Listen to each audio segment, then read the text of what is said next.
Welcomes to आदिश्याम studio.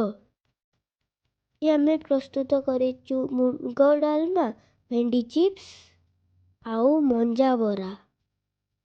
मुग डालमा पई गोटे पात्र रे पानी बसई ताको फुटई नबा।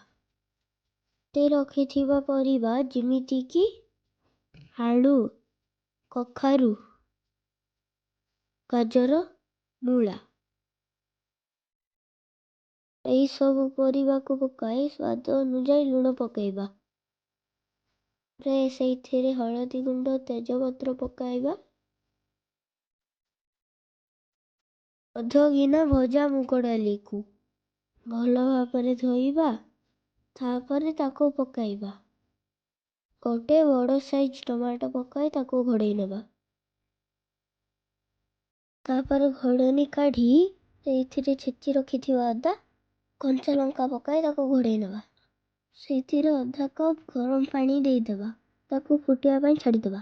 किछि समय फुटी गला परे थिरे काटी रखिथिबा बाइगण, कंचा कदली, बीन पकाई ताको फुटई नेबा।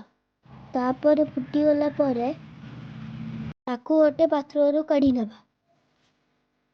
डालमा फुटेइबा पई तेल नहले घिओ भी पकाई फुटई परिबे। जे सुखिला लंका, पंच फुटण, काटी रखिथिबा प्याज को पकाई भाजी नेबा। तापरे सिजाई रखिथिबा डालमा को पकाई फुटई नेबा।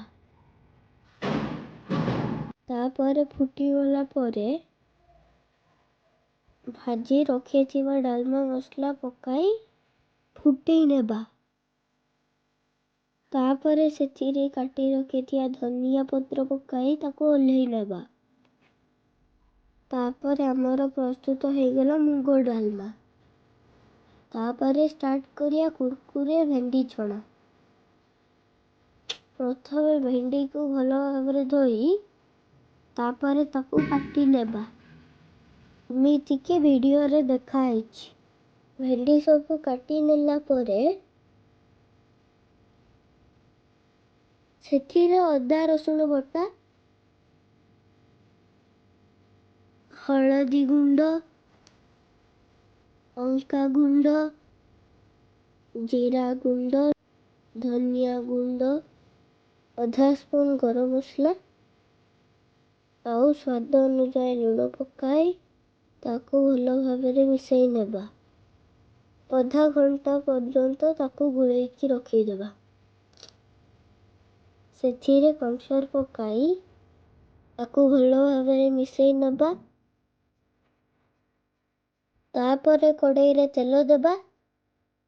तेल गरम हो गला परे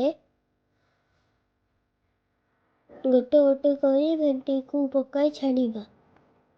भल भाबरे छाड़ी गला परे ताको गोटे प्लेट को काढ़ी देबा। तापरे प्रस्तुत हो गला हमर भेंडी छणा। वीडियो को देखुथिले लाइक और सब्सक्राइब करिया को भूलिबे नहीं। आउ गोटे रेसिपी स्टार्ट करिया मंजा बरा। छोटो छोटो करी काटी रखिथिया मंजा को पकाई पानी रे छाणी नेबा। सेथिरे हाफ स्पून लूण देई गुळेइकी छाड़ी देबा। मंजा को चिपुड़ी गोटे प्लेट को बाहर करी नेबा।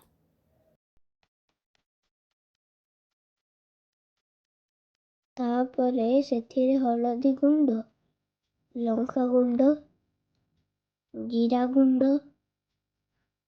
धनिया गुंड, तापरे सेथिरे अदा रसुण बटा, छोटो छोटो करी काटी रखिथिया प्याज, धनिया पत्र पकाई देबा। यदि चाहिए छोटो छोटो काटी रखिथिया कंचा लंका भी पकाई परिबे। तापरे सेथिरे 2 स्पून चाउल गुंड, हाफ स्पून बेसन और गोटे स्पून कॉर्नफ्लोर पकाई ताको भल भाबरे मिसई नेबा। भल भाबरे मिसी गला परे तावा रे तेल गरम करी मंजा को बरा करी पकाई नेबा। तापरे ताको आउ गोटे साइड उल्टाई नहीं आउ किछि समय पई फ्राई करिबा। मीडियम फ्लेम रे करे ମଞ୍ଜାଟା ଭଲ ଭାବରେ ସିଝିଯିବ। ତାପରେ ପ୍ରସ୍ତୁତ ହୋଇଗଲା ଆମର ମଞ୍ଜା ବରା। ଆପଣମାନେ ଟ୍ରାଏ କରନ୍ତୁ ଆଉ କମେଣ୍ଟ ସେକ୍ସନରେ ଜଣାନ୍ତୁ। ଲାଇକ୍ ଆଉ ସବସ୍କ୍ରାଇବ୍ କରନ୍ତୁ। Thank you.